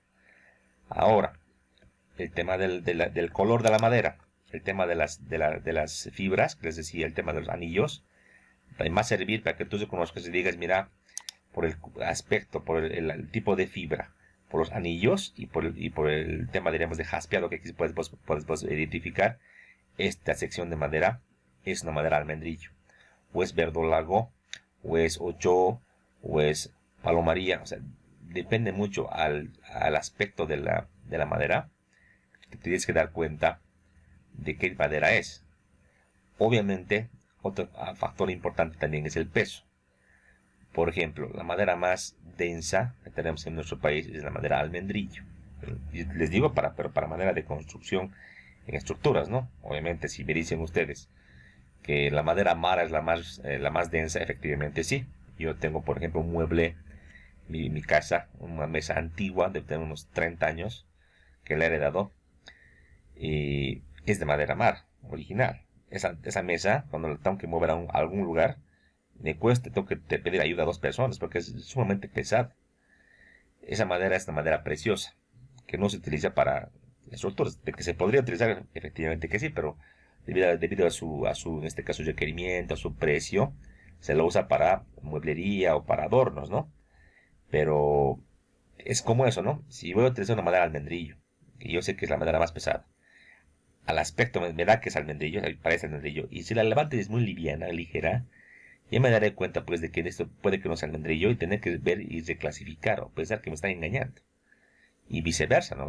Entonces eso te va a ser un parámetro para que te des cuenta de qué tipo de madera se trata. De esto vamos a hablar el lunes, un catálogo les voy a dar para que puedan ver de manera visual, con fotografías, los tipos de madera que puedes comprar en el mercado. Entonces, volvamos al tema estructural. Si pongo un punto ahí para sacarle ejes, puedo tener un eje, en este caso, longitudinal, si es que el corte lo han hecho así, ¿no? Un eje, en este caso, transversal, que le voy a llamar tangencial, y otro eje que también es transversal, pero en este caso va en el sentido, diremos, del centro del círculo, de que forma el tronco, que es en este caso la dirección radial. Son 3 direcciones. Se ha hecho experimentación, y realmente, para las 3 direcciones, las características mecánicas varían. Es decir, las resistencias, por ejemplo, los módulos de elasticidad, los coeficientes de Poisson, varían para las 3 direcciones. No son lo mismo. Típicamente, la dirección más resistente, la que tiene mejor característica resistente, es la dirección longitudinal. Típicamente. Pero hay variación, o sea que para cada eje tendré un módulo 1, un módulo 2, diremos un módulo 3, un Poisson 1, 2, 3, igual las resistencias van a variar. Entonces eso hace que realmente el cálculo, el análisis, digamos, de una sección de madera se haga mucho más difícil, porque realmente el comportamiento es, en este caso, ortotrópico, ¿no? Así cada eje va a variar, ¿sí? Eso la norma lo toma para el cálculo y dice, bueno, para no complicarse la vida, yo les voy a dar, si el elemento es paralelo a la fibra, les voy a dar solamente un módulo, y solo un módulo de Poisson. Listo. Y ya no te complica. Las de las resistencias sí te va a decir, paralelo a la fibra soporta tanto, perpendicular a la fibra soporta tanto. Eso en el caso de tracción y compresión. En el tema de flexión, se supone que la viga va a estar en el sentido longitudinal, o sea que te va a dar un parámetro de flexión en sentido longitudinal. Tiene que dar, ¿no? Esto es para que los que no sabían ya sepan, y los que ya saben, poco recuerden. Así es. Entonces, volvamos nomás donde estamos. En este caso ya sabemos que es fibra, que es grano, que es beta y las características en los 3 ejes, ¿sí? Ahora vamos a hablar un poquito de lo que es las familias maderables, ¿ya? Vamos a hablar de maderas tropicales y maderas coníferas. Bueno, hablemos que de la madera, en este caso, en los bosques andinos, usualmente son maderas de bosques andinos tropicales. Por ejemplo, en Cochabamba tenemos todo lo que es el trópico de Cochabamba, desde incluso Colombia hasta lo que es ya el mismo Chaparé. Tenemos también ya de ahí la zona de Santa Cruz, la zona de Beni y Pan. Son las zonas, en este caso, de más bosques andinos tropicales. También parte de Chuquisaca, ¿no? En este caso, de manera genérica se les llama maderas tropicales, aunque también hay zonas subtropicales, ¿no? Maderas tropicales, como ocurre en Bolivia. Estas especies conocidas también como latifoliadas o frondosas, o sea que ya de un término un poquito más técnico, se las conoce como latifoliadas, es el término más técnico, ¿no? Término botánico. O si no, frondosas. Se diferencian de tanto externa como internamente de las maderas coníferas. O sea que hay 2 tipos de especies maderables. En general, uno son las latifoliadas, otras son las coníferas. Las coníferas son de climas más templados a climas incluso fríos. Esa es la gran diferencia. Un ejemplo típico de conífera es el pino. El pino, por ejemplo, que también eso también hay en Bolivia. O sea, hay lugares en Bolivia que tienen pino, ¿verdad? Entonces, la madera conífera contra la latifoliada tiene la diferencia en cuanto a clima. Ahora, características físicas de los árboles de ambas especies vamos a revisar. En este caso, entre coníferas y latifoliadas se puede ver lo siguiente. En cuanto a resistencia, que es lo que nos importa, de manera general se puede afirmar que a igual densidad o a igual peso, las maderas latifoliadas de los bosques andinos muestran una mayor resistencia que las maderas coníferas. O sea, a mayor peso, típicamente las maderas latifoliadas tienen mucha mayor resistencia, y por mucho. Esto de modo general.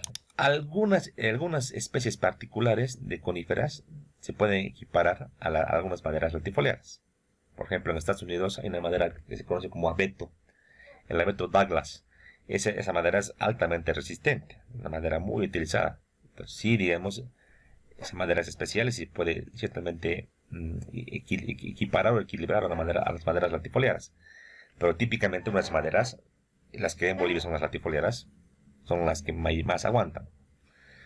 En cuanto a la rigidez, en este caso la capacidad para experimentar deformación, si hablamos de rigidez, hablamos básicamente del módulo de elasticidad, ¿verdad? En este caso las características de la elasticidad son similares, o en algunos casos mayores en las maderas latifoliadas. O sea, eso se hay que tomar en cuenta, o sea que en tanto resistencia como rigidez, las maderas latifoliadas tienen una ventaja comparativa, ¿no? En este caso gráficamente, si se fijan, ya para poder reconocer si quieres, que tenés un pino, ¿no? Un pino. En este caso, típicamente, la copa del árbol en las coníferas es más piramidal. Y las hojas tienen forma de agujas. Usualmente, típicamente, ¿no? No es en todas, pero típicamente pasa esto. Las latifoliadas, típicamente, las capas son más ramificadas y las hojas son más laminares. Si se dan cuenta, este tipo de árbol es el que hay en el Chapare, ¿no? Los que han visto. Típicamente esta es la forma de las hojas, la forma de la copa del árbol. Típicamente. ¿Ya? Entonces, esto, digamos, marca la diferencia para identificar visualmente. En nuestro país tenemos zonas de clima seco y de clima frío, que hay coníferas, efectivamente. Pero no tenemos un bosque, o no tenemos en este caso un gran sector que se pueda aprovechar para, en este caso, aplicar una industria maderable. Más es el uso en este caso en las maderas latifoliadas, porque tenemos el trópico Cochabamino, Santa Cruz, Cobija, Bení, y que ahí se puede hacer una gran, en este caso, explotación y de uso de estas maderas, ¿sí? Hay una pregunta. Miguel Fernando, ¿quieres participar? Inge dijo que tienen la misma resistencia, igual densidad, pero las maderas tropicales creo que tienen menos densidad No, en no, no, a general. ver. No he dicho eso. Volvamos ya para poder explicar. A la misma densidad, igual tiene mayor resistencia, no menor, mayor, mayor. O Ah, sea, perdón, Inge, pero la densidad, me refiero de las maderas latifoliadas, las sí. tropicales, no es menor que de las coníferas. No, para nada. La densidad más bien es mayor. Y además que la densidad, no puedes vos decir que es de manera general. Cada especie va variando. O sea, cada especie, digamos, la madera 8 tiene una densidad, digamos, de 0.4. La madera almendrillo de 0.8, así varía, o sea, es variable. Depende mucho ya de la especie específica, ¿no? Del tipo de madera. Pero de manera general, a igual densidad tiene mayor resistencia. Hay Ah, casos ya. en los cuales sí, como te digo, el abeto, la secoya norteamericana, sí, digamos, es una madera muy resistente. Por si no sabían, las secoyas, a ver si investigan, son las maderas que por lo menos en Estados Unidos, en la parte de Norteamérica, son los troncos más altos y más gruesos.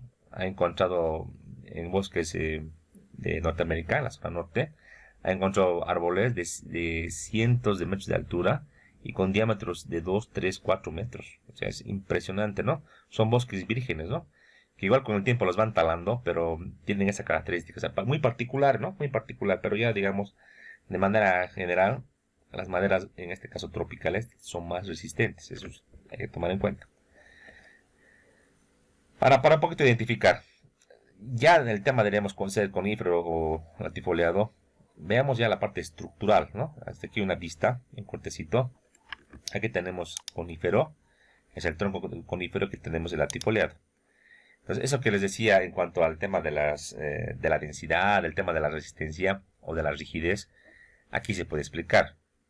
A un mismo nivel de aumento, fíjate, las paredes tubulares de las fibras a un nivel casi molecular. Si comparas con lo que es las latifoliadas, ¿cuál es más denso? Latifoliado, ¿no ve? Efectivamente hay lugares donde tienes aquí células más gruesas, pero casi en todo el alrededor son células mucho más tupidas, ¿no? Mucho más densas. O sea, que aquí hay más material leñoso. Mientras que aquí, fíjate, todo prácticamente es tubular, ¿no? Entonces, esto marca la diferencia entre la madera latifoliada y la conífera. La hace más resistente. Aquí implica lo siguiente. Las diferencias entre las especies coníferas y latifoliadas también se pueden observar en el tipo de maderas que se produce. Las maderas coníferas son denominadas maderas blandas, entre comillas, ¿sí? Ya que sus densidades varían principalmente entre 300 y 550, ¿ya? Kilogramos por metro cúbico. Mientras que las latifoliadas son consideradas maderas duras, usualmente presentan densidades mayores a los 550, hasta casi 1000 kilogramos por metro cúbico. O sea que ahí está la respuesta a lo que te preguntabas. Típicamente, pues la estructura misma molecular, la latifoliadas tiene mucha mayor competencia. Para ver la morfología de la madera, o sea, para decirles, ¿no? De todo el tronco, no todo se puede aprovechar. Entonces aquí tenemos un pequeño esquema muy ilustrativo, me parece muy bonito este esquema para poder mostrarlo. Tengo otro más adelante, pero este está un poco mejor. Aquí tenemos las partes, ¿sí? Tenemos de la parte 1 a la parte 4, vamos a ir viendo. La parte 1 es la parte exterior, se llama corteza exterior. Desde un punto de vista más botánico, o digamos biológico, peridermis. Está compuesta por células muertas, o sea que todo lo que recubre el tronco son células muertas. La corteza del tronco no nos sirve, o sea, realmente para fines estructurales no sirve, pero tiene algunos fines o usos que sí digamos se les puede aprovechar. Eso vamos a ver más adelante. La parte número 2 es una parte interfaz entre lo que es la corteza y lo que es la parte 3, que se llama cambio. Se llama corteza interior o floema. Esta parte, que es delgadita, transporta nutrientes elaborados por la fotosíntesis. O sea que esta parte es vital para el tronco. O sea, es realmente importante y transporta los nutrientes, ¿no?, para que el árbol pueda seguir creciendo. Estructuralmente tampoco nos sirve. Vamos a la número 3. En este caso ya hablamos de lo que se llama cambium. Este cambium es un compuesto por células de reproducción. Es un poquito en la interfaz entre la parte ya medular, la parte que nos interesa, y la parte, diremos, todavía viva del tronco. Es una parte, por eso se llama cambium, ¿no? Es la parte de interfaz. Igual esta parte no nos sirve mucho para el tema de la resistencia, o para el tema estructural. No nos sirve, igual la desechamos. Seguimos entrando ya a la parte 4. Aquí está. La parte 4 se llama, ya le llamamos xilema, que es la madera propiamente dicha, la madera estructural. Es la parte maderable o leñosa del tronco. Se puede distinguir en ella la albura, el duramen y la médula. En esta xilema, en esta parte 4, tenemos la albura, el duramen y la médula, que es la parte central, ¿sí? Pero ya es en este caso la parte que, digamos, si se quiere, la parte estructural. Ahora, ya desde el punto de vista técnico, lo que nos sirve es el duramen. El duramen es ya la parte principal y sobre la cual se hacen los cortes de las secciones de madera. Todo esto, desde la corteza hasta el interior, todo esto se transporta en camiones, ¿no? Llega a un aserradero, pero fíjate, realmente gran parte de esto se pierde, ¿no? No es algo que todo se puede utilizar para lo que es una viga, una sección, una escuadrilla. Pero todo lo que, entre comillas, se pierde, se puede recuperar y se puede utilizar, por ejemplo, en industria como papelería y otros tipos de aplicaciones importantes. O sea que en la madera no todo se desaprovecha, ¿no? Realmente tiene un uso muy particular. Esta, para que lo podamos analizar, lo he tratado de la norma, ¿ya? La tabla 1.1. Lo podemos ir a ver, pero aquí me ha parecido verlo un poquito más cortito para ver y no que nos ubiquemos, ¿ya? Es una lista en las cuales, si se fijan, tenemos nombre científico, nombre común, el país y la densidad básica, ¿ya? Ahora, un poco adelantando, la densidad de la madera varía con el contenido de humedad. Varía. La madera en estado verde tiene un contenido de humedad. Y la madera para fines estructurales tiene otro contenido de humedad, ¿no? Ustedes han debido un poco leer esto. A ver, yo les pregunto, ¿ustedes utilizarían, por ejemplo, digamos que van a hacer una vivienda y tienen la posibilidad de tener ahí en Chapare de cortar unos troncos de madera y cortarlos. Ahí tienen, digamos, todas las facilidades, todos los equipos. Los cortan y, bueno, empiezan ustedes y directamente quieren utilizar para la construcción ahí mismo en el Chaparo. Tráelo aquí a Cochabamba y construir, digamos, una cubierta. ¿Será que está bien eso o hay que hacer algo? ¿Qué dice? No, no está bien. Primero se tiene que hacer un secado. Exactamente. Tenemos que secar la madera. Porque si la usamos directamente, uno, la madera va a querer siempre igualarse al contenido de humedad de la zona en donde se va a utilizar. Si, por ejemplo, traigo la madera en verde, como está, ¿no? A Cochabamba, y la quiero utilizar, entonces y construyo un techo, por ejemplo, ya en el transcurso del tiempo, la madera va a perder humedad, se va a querer igualar, en este caso, a las condiciones de humedad y ambiente de Cochabamba, ¿verdad? Entonces, la madera, al hacer eso, se va a empezar a torcer, va a querer deformarse, ¿no? Pero como va a tener uniones o conexiones que le van a, digamos, poner una restricción, no va a poder en este caso moverse y se va a empezar a torcer, a fisurar, a quebrar y realmente no va a servir, pues, ¿no? Es por eso que, por ejemplo, cuando uno se compra un mueble, no sé, creo que la mayoría debe viajar a Santa Cruz, ¿no? Si en el camino hay un lugar donde venden muebles, ¿no? Muy bonitos, ¿no? Entonces hay gente que se compra, lo trae a Cochabamba y ya, pues, ¿no? Se empieza a quebrar, a torcer, es que eso es lo que pasa, ¿no? La madera se tiene que secar, es muy importante. Entonces, la madera para fines estructurales, yo les digo, usualmente está al 12% de contenido de humedad. Eso vamos a ver más adelante. Pero realmente hay que hacer un calculito en función a la situación, en este caso de humedad, ambiente, la temperatura de cada ciudad en particular. Eso lo vamos a ver con una tabla. Pero ya para entrar aquí en detalle, en la norma nos da una densidad básica. Esta densidad básica está a un contenido de humedad específico, por si acaso. Entonces, por ejemplo, fíjense, usualmente el nombre científico yo no lo manejo, ¿no? O sea, porque no voy a comprar, no voy a ir a la ciudad, le voy a decir, venden un Ura Crepitans, se van a reír, ¿no? Tengo que comprar el nombre común, que es la madera Ocho en este caso. Si se fijan, en cuanto a país, la madera, tiene aquí Colombia, Ecuador, Bolivia, Perú. Porque hay especies, diremos, por ejemplo, acá, esta, la 52-53, es la misma especie, ¿no? Pero es en este caso de Colombia y de Ecuador. Casualmente en Colombia y Ecuador se llama chanul, el mismo nombre. A veces varía el nombre común. Y lo más interesante es la densidad básica, fíjense. En Colombia la madera chanul es más densa que en Ecuador, a un mismo contenido de humedad, ¿no? ¿Qué quiere decir eso? Que la madera chanul de Colombia típicamente es más resistente porque tiene más densidad. Típicamente asociamos resistencia con densidad. Mientras más denso sea, resiste más. Entonces, así es como tienes que entender. O sea que imagínate, siendo países, digamos, de la misma región, ocurre esto. Y con Bolivia también ocurre. O sea, hay maderas, aquí mismo, fíjense, este 8 que conocemos que en el Perú había sido la catagua amarilla. Fíjate, en Bolivia es 0,42 y en Perú es 0,41. Entonces hay diferencia, ¿sí? Yo he leído todo el catálogo. Típicamente las de Bolivia, les cuento que tienen más resistencia que las de países equivalentes, les cuento. O sea, típicamente, hay uno que otro que no, pero la mayoría sí. Entonces tenemos también esa digamos, entre comillas, ventaja, ¿no? Si se quiere. Y que no aprovechamos. Ahora, infelizmente, esta norma del 84, vamos a revisar, ya para acabar la clase, tiene este pequeño problema.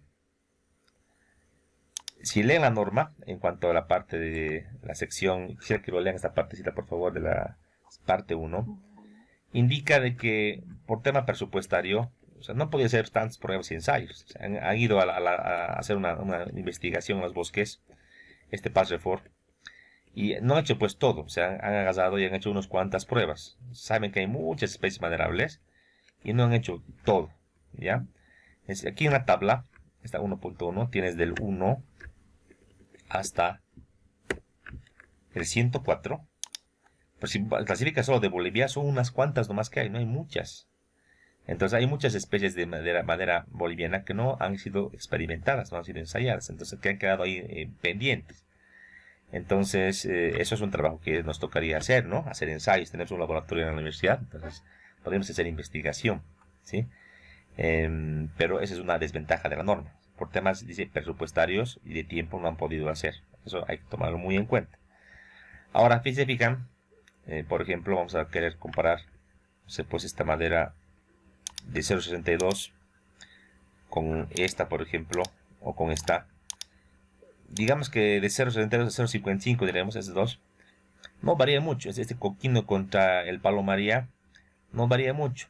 Imagínense ustedes si es que tuviese una tabla para cada especie maderable, un valor de resistencia a la flexión, un modo de elasticidad, un coeficiente de Poisson. Sería lo ideal, ¿no? Pero realmente sería muy trabajoso y complicado. Entonces la norma piensa y dice: voy a hacer grupos. Entonces la madera se une por grupos. La norma dice: voy a clasificar la madera en grupo A, grupo B y grupo C. Grupo A, las maderas más resistentes, las ideales para estructuras. Las grupo B son maderas intermedias, igual no son tan buenas como las A, pero también son resistentes y tienen sus aplicaciones. Y la grupo C son las maderas que menos aguantan, las menos densas, y que son más para usos, en este caso, como para encofrados o para usos, digamos, secundarios. Así clasifica la norma, para no hacer algo individual, debido a que han hecho pocos ensayos, no tienen tantos datos, y además, si se dan cuenta, si, por ejemplo, me dan valores para el coquino, supongamos, ¿ya? Y hago el cálculo para coquino, y al ir a comprar al aserradero no hay coquino y hay, digamos, palomaría, entonces tendría que volver a recalcular. Entonces, para evitar eso, hace grupos, y obviamente los grupos tienen un margen de seguridad, tienen un rango, es lo que hace la norma. Entonces, vayamos a nuestras diapositivas, les voy a mostrar y a dónde están los grupos, para un poquito adelantar esta parte ya para poder concluir. Entonces, aquí está, esta parte veámoslo para poder acabar. La madera genera grupos estructurales definidos. ¿Dónde están esos grupos? Están en la parte 3.5 de la primera sección. Grupos A, B y C. Esta clasificación se la realiza en base a las densidades básicas, ¿sí?, que están íntimamente ligadas a las propiedades mecánicas. O sea, hay una relación directa entre densidad y resistencia. Grupo A son los de mayor resistencia hasta el grupo C, las de más baja resistencia. Típicamente, el grupo A está entre 0.71 a 0.90, grupo B entre 0.56 a 0.70 y grupo C entre 0.44 a 0.55. Por decirles que vamos con ustedes y traemos del Chapare especímenes de madera que los podemos clasificar de una manera u otra, y si digamos no están en las tablas, ¿qué se puede hacer? Podemos agarrar y podemos llevar al laboratorio y podemos clasificar en base a lo que nos salga. ¿Qué les parece? Interesante, ¿no? Es algo que podemos hacer en el laboratorio. Entonces la madera está así, y para cada grupo la norma nos da sus características mecánicas, ¿no? En la tabla 3.3 que está en la parte, digamos, específica de la norma, ya por país, es para Bolivia. Dice, bueno, si bien hay tantas especies, ya ensayos, digamos, para todas las características, solo tenemos 2, más 3 son 5, tenemos 7 especies. No hay más. Y en Bolivia tenemos más de 100 seguramente, pero solo han hecho ensayos para 7 especies. Grupo A, o típicamente la que destaca, es el almendrillo. Grupo B es el verdolago. Grupo C, la paloma María y esquero. Inclusive el 8, fíjense, aquí no entra, ¿no? Pero se supone que tiene ese rango de densidad, por eso solo usa como grupo C. Pero solamente hay ensayos para esto. O sea que tenemos todavía un vacío. Tenemos una incógnita de las demás especies maderables, que las deberíamos hacer en ensayos y pruebas. A esto hay una pequeña, diremos, un pequeño aporte importante. En Santa Cruz, en la Universidad Gabriel de Moreno, bueno, hay un colega que ha hecho harta investigación. Ella tiene un laboratorio ya antiguito en tema de estructuras, y el libro que les pasé, si se acuerdan, de Lessing Hoyos, que lo voy a abrir, ¿sí? Este librito de Lessing Hoyos, este es un ingeniero en Santa Cruz, ya es mayorcito el ingeniero Hoyos, pero lo bueno es que ya en Santa Cruz han hecho varias pruebas y ensayos, y esta parte para la leyenda, para la clase del lunes, aquí hay un cuadrito, muy interesante. Aquí explica un poco de los ensayos, cómo han hecho. Y aquí, más adelante más va a entregar un cuadrito, fíjense. Aquí ya hay más, ¿no? Fíjate. Aquí hay más especies. Ajuajo, almendrillo, vivosí, que eso en el oriente. Blanquillo, guayabochi, caqui, mapajo, murure, negrillo, ocho, que no había, ¿se acuerdan? Pacay, todo eso está aquí. Tienen 20 especies comparado a las 7, ¿no? Y para cada especie, inclusive las de la normal, las, por ejemplo, el almendrillo, ha encontrado algunos parámetros un poco diferentes, les cuento. Encuentra, por ejemplo, compresión, flexión, corte y dureza, comparados a lo que tenemos para el diseño de la norma. Entonces, realmente esto es un aporte, pero lamentablemente no está normalizado todavía. O sea, él ha sacado de ensayos, pero no está normalizado. Esto podríamos proponer que también en nuestra universidad hacer ensayos, diferentes especies maderables, y proponer que se haga un comité a nivel nacional para que se haga una norma ya actualizada, ¿no? Es que sería lo óptimo, se podría hacer así, pero hay un vacío todavía, hay un aporte aquí de la Universidad de Santa Cruz, pero sería interesante que también nos podamos incluir ahí a nivel nacional a generar, ¿no? un código actualizado. Este librito entonces de Lessing Hoyos, que lo tienen en la plataforma, tiene esas ventajas en cuanto al tema de ensayos, pruebas. Yo les aconsejo que también lo puedan revisar esa parte hasta la parte que acaba los ensayos. O sea que para el día lunes quisiera que un poquito lo revisen hasta acá, hasta antes del capítulo 2, hasta la página 19. O sea, es poquitito, no es mucho. La lectura de este librito no es tan buena porque no está bien también redactada, no está muy clara, pero tiene parámetros y tiene datos que te van a servir, diremos, ¿no? Para poder, en este caso el día lunes conmigo, debatir y podamos hacer algunas prácticas. Hoy día por el tiempo no he llamado lista. El lunes voy a llamar lista con un formulario y vamos a hacer algunas prácticas individuales y grupales. Así que vénganse con su calculadora el lunes y estén listos por favor para trabajar, ¿sí? ¿Tenemos alguna pregunta? ¿Lunes es feriado? Sí, es feriado pues, pero ¿cuál sería el problema para no avanzar? ¿O vas a salir? ¿No lo ve? Yo tampoco no voy a salir, se va a estar en mi casa, tenemos el Zoom, entonces yo creo que podemos pasar nomás. No habría problema, ¿no ve? ¿Estamos de acuerdo? Igual podría no pasar clases y decir, la U me paga también mis honorarios, sea feriado o no sea feriado, pero típicamente, por lo menos en este semestre que pasó el anterior, los feriados, igual pasamos nomás clases. ¿Sí? Muy bien, entonces quedemos aquí. El día lunes hacemos ya aplicaciones prácticas. Una consulta. ¿Sí? En base a la clasificación que hacíamos de los grupos en A, B, C, está en base a las densidades básicas. Mi pregunta era, ¿esta densidad básica es necesariamente la relación entre el peso seco del horno y el volumen de la madera verde? En realidad, la densidad básica es a un porcentaje de humedad, no es el peso seco. Eso vamos a explicar el día lunes, ¿sí? Típicamente se trabaja con el 12%. En la norma especifica un porcentaje específico, ¿ya? Pero para que tú vayas pensando, aquí en la norma, cuando habla justamente de la densidad básica, tú podrías pensar, digamos, ¿qué te parece la madera donde está quiero ver el almendrillo? Ahorita vamos a encontrar, aquí está almendrillo, que es la madera que más aguanta, ¿ya? La más dura. Ahorita vamos a encontrar almendrillo, aquí está almendrillo. El 94, esta es. Su densidad básica es 0.80. Si yo quiero convertir el 0.80 de densidad a unidad de fuerza, puedo decir que aproximadamente son 800 kilogramos, super específico, ¿no? Por metro cúbico. Puedo decir eso, ¿verdad? Pero para los cálculos, la norma, vamos al final, en el capítulo 13, ¿cuánto le da a la parte de resistencia? Vamos a revisar en la tabla 13. Madera del grupo A, no 800. ¿Cuánto le da? Eso que el almendrillo es lo que más aguanta, por si acaso. Le da P específico de 1.1, o sea, 1100 kilogramos por metro cúbico. O sea, hay una gran diferencia.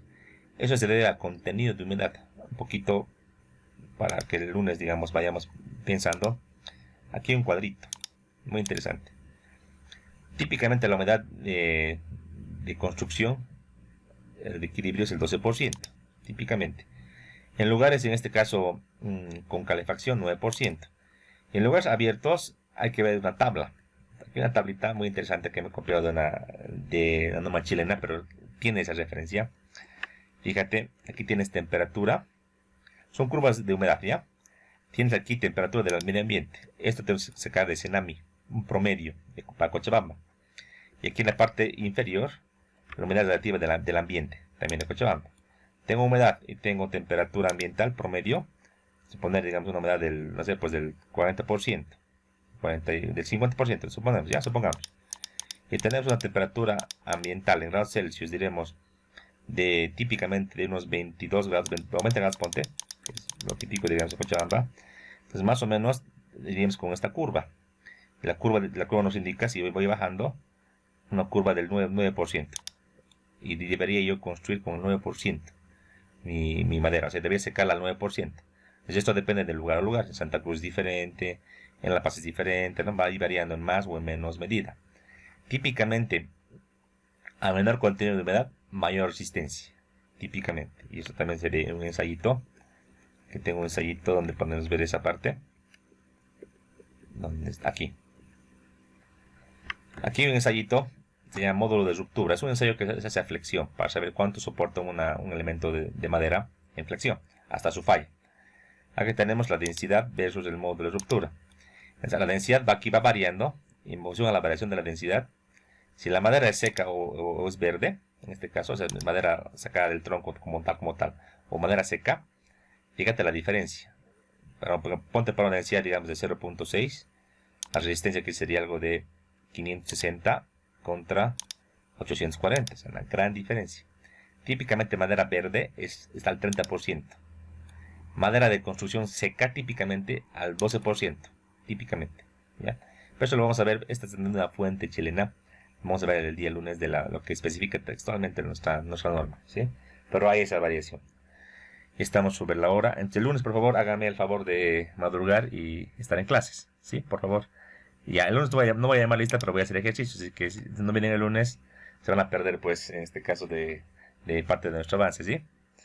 Ya, muy bien, muchas gracias, muy buenos días. La grabación hoy día la voy a subir al grupo, ¿sí? Muchas gracias, hasta luego.